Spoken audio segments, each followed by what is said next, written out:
L'émotion suscitée par les deux agressions sexuelles survenues ce dimanche 14 décembre, peu avant 6h30 du matin, dans la cour du presbytère du Moule, a du mal à retomber. L'auteur des faits, Thierry Sinapayel, 44 ans, a comparu selon la procédure de comparution immédiate devant le tribunal correctionnel de Pointe-à-Pitre. La première victime n'est autre que Justine Bénin, ancienne députée et ex-coordinatrice interministérielle contre les violences faites aux femmes en Outre-mer, venue assister à une cérémonie religieuse. Elle a été attaquée par derrière par l'individu qui l'a brièvement étranglée avant de lui soulever la jupe. 3 jours d'incapacité totale de travail lui ont été prescrits. La scène s'est déroulée sous les yeux médusés d'autres fidèles. Quelques instants plus tard, une deuxième femme, âgée elle de 69 ans, a aussi été ciblée par le même agresseur. En tentant de se défendre, elle a lourdement chuté, entraînant une blessure évaluée à 45 jours d'ITT. Armé d'un couteau au moment de son interpellation, il a menacé les gendarmes avant d'être maîtrisé et placé en garde à vue. À l'audience, l'avocat des deux victimes estime que cela n'aurait servi à rien de lui poser quelconque question.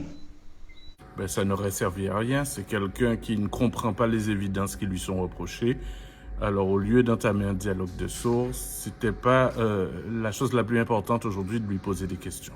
Les faits sont établis, ils étaient simples, et quelles que soient ses réponses, je crois que la chose était entendue. C'est un individu qui a été jugé comme responsable de ses actes d'après la médecine. Ça peut porter à discussion, mais en tout cas, le traumatisme n'en est pas moins grand. Se faire agresser par un bien portant ou par un malade, ça reste une agression et aujourd'hui, les victimes en sont tout autant traumatisées. Dans un lieu de culte en plus ? Bien sûr. Vous avez insisté là-dessus ? Vous vous rendez compte qu'elles allaient à l'église pour apprendre l'amour, l'amitié, la fraternité, le pardon. Si ça se trouve, elles allaient prier, y compris pour l'agresseur. Donc, c'est d'autant plus dommageable qu'il cible ses victimes parmi les personnes peut-être les plus bienveillantes. Avoir entendu qu'il n'y a pas d'altération du discernement ni même d'abolition de son côté. Alors certes, vous étiez en partie civile, donc vous êtes effectivement peut-être pour une sanction par rapport à ces faits, mais ça pose quand même un souci. Surtout quand on le voit à l'audience dans la cage en verre. Bon, je ne suis pas médecin. Selon mon sens commun, j'ai l'impression que ce monsieur a un problème. Donc, je ne peux pas exactement me prononcer sur sa responsabilité pénale, chacun son métier, mais il est évident que quelqu'un de normal n'agit pas comme ça. Il n'empêche que le traumatisme n'en est pas moins grand. Contrairement à l'accusation qualifiant le prévenu de prédateur sexuel, attendant ses proies, son avocate met en avant ses troubles psychiatriques. Non, j'ai pas du tout cette analyse, d'autant plus que mon client est schizophrène. Il est établi. Il y a un rapport d'un médecin psychiatre qui a été rédigé. Il est suivi depuis pas mal d'années. Il est également sous curatelle renforcée. Donc monsieur, mon client, n'avait pas toute sa tête lorsqu'il a commis ces faits. Et nous estimons que sa place n'est pas en détention, mais dans un établissement spécialisé, puisqu'il s'agit d'une maladie chronique. Et malheureusement, nous savons qu'en Guadeloupe, des établissements spécialisés pour prendre en charge cette pathologie n'existent pas, malheureusement. Nous savons que les psychiatres aujourd'hui montent au créneau pour dénoncer ce manque d'établissement.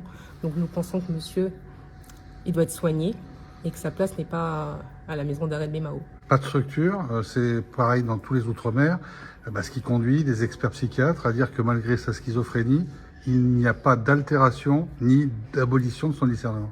Alors j'étais tout à fait surprise à la lecture du rapport du médecin psychiatre, d'autant plus que lorsque je m'entretiens avec mon client, on sent bien que il y a un trouble, il n'a pas la même perception de la réalité que tout le monde.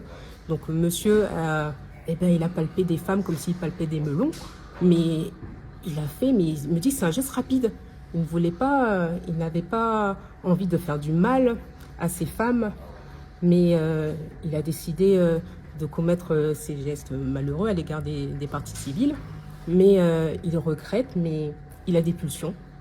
Et il a décidé d'assouvir ses pulsions, malheureusement. Mais ce que vous avez souligné, c'est qu'il est même capable d'agir de la même façon avec des hommes. Bien sûr que c'est possible, puisqu'il est schizophrène.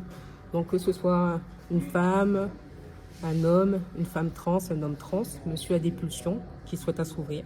Et comme je disais, nous pensons que la réouverture des maisons closes en Guadeloupe permettrait de plus ou moins pallier à ce type d'incident. Puisque monsieur l'a dit, j'avais des pulsions, j'avais envie de palper. J'ai vu des femmes, je cite, en forme. Donc j'ai donc décidé de toucher. Et s'il y avait comme les autres pays, certains pays européens, où les maisons closes sont tout à fait autorisées, si monsieur aurait pu se rendre dans ce type d'établissement, eh ben, il aurait assouvri sa pulsion et on n'en serait pas là aujourd'hui. Malgré la gravité des faits, les juges sont allés en deçà des réquisitions du parquet. Thierry Sinapayel a été condamné à 2 ans de prison, dont 18 mois avec sursis. La partie ferme de 6 mois d'emprisonnement sera exécutée en détention à domicile sous surveillance électronique. Garnier, c'est tous les jours sur MyTV Caraïbes. Ici on vous